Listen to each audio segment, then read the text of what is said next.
Pozdravljeni v tem tedenskem pregledu novosti iz sveta umetne inteligence. Danes bomo pogumno pogledali 4 ključne teme. Kako ena velika država uvaja AI v javno upravo, novosti pri generativnih orodjih za slike, nov cenovno učinkovit model in kako AI spreminja delo pri nas doma. Najprej Kalifornija in uvedba modela Claude v javni upravi. Predstavljajte si, da bi preverjanje vlog za gradbeno dovoljenje ali obdelava povračil trajala dni namesto tednov. Partnerstvo med državo in ponudnikom AI obljublja hitrejše postopke, avtomatske kontrole skladnosti in manj ročnega vnašanja podatkov. A tu pridejo tudi dileme. Ko občinski dokumenti in osebni podatki prehajajo skozi orodja zunanjih ponudnikov, moramo vprašati o varnosti, odgovornosti in pristranskosti. Države, ki to uvajajo, morajo postaviti stroge varnostne protokole, transparentnost in načrte za ljudi, katerih delo se spreminja. Druga tema je Google Gemini, ki je odprl brezplačen dostop do generiranja slik v ZDA. To pomeni, da lahko več ljudi preizkusi kreativne zmogljivosti AI, kar sili konkurenco k boljšim in bolj dostopnim rešitvam. V praksi to pomaga ustvarjalcem, malim podjetjem in tržanskim ekipam hitreje do vizualnih predlogov.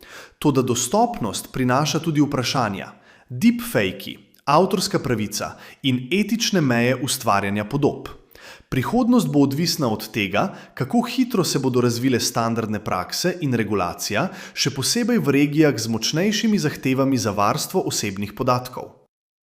Tretja tema je uvedba Claude 3 Sonnet, modela, ki cilja na ravnovesje med zmogljivostjo in ceno.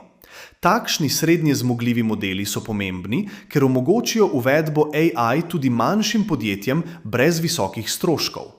Hitrejša latenca in podpora daljšim kontekstom pomenita konkretne prihranke pri avtomatizaciji podpore strankam, indeksiranju dokumentov in generiranju poročil. To spreminja trg. Več igralcev lahko vstopi v igro, kar spodbuja inovacije in znižuje cene storitev.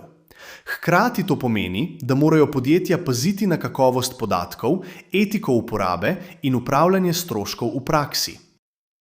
Četrta tema je vpliv AI na slovenski trg dela. Avtomatizacija že preoblikuje poklice.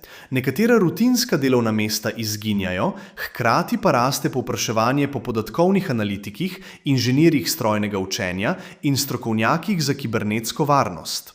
Ključ je v prilagoditvi izobraževanja in preusposabljanju. Primeri dobre prakse vključujejo programe prekvalifikacije in razvoj AI kompetenčnih centrov.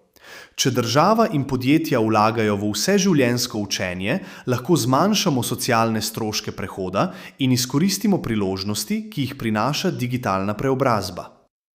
Skupna nit skozi vse te zgodbe je potreba po odgovorni uvedbi AI. Tehnologija prinaša hitrost in učinkovitost, a brez jasnih pravil in človeškega nadzora lahko povzroči nove neenakosti in tveganja. Odločanja morajo biti premišljena, z jasno komunikacijo do javnosti in z mehanizmi za popravljanje napak. Na koncu pa še praktičen nasvet. Organizacije, ki razmišljajo o vpeljavi AI, naj začnejo s konkretnimi primeri uporabe, ocenijo tveganja in pripravijo načrt za varnost podatkov ter prekvalifikacijo zaposlenih. To ni le tehnološka odločitev, ampak strateška sprememba načina dela. Hvala, ker ste prisluhnili. V naslednjem tednu bomo spremljali razvoj regulacij in nove priključke ponudnikov AI.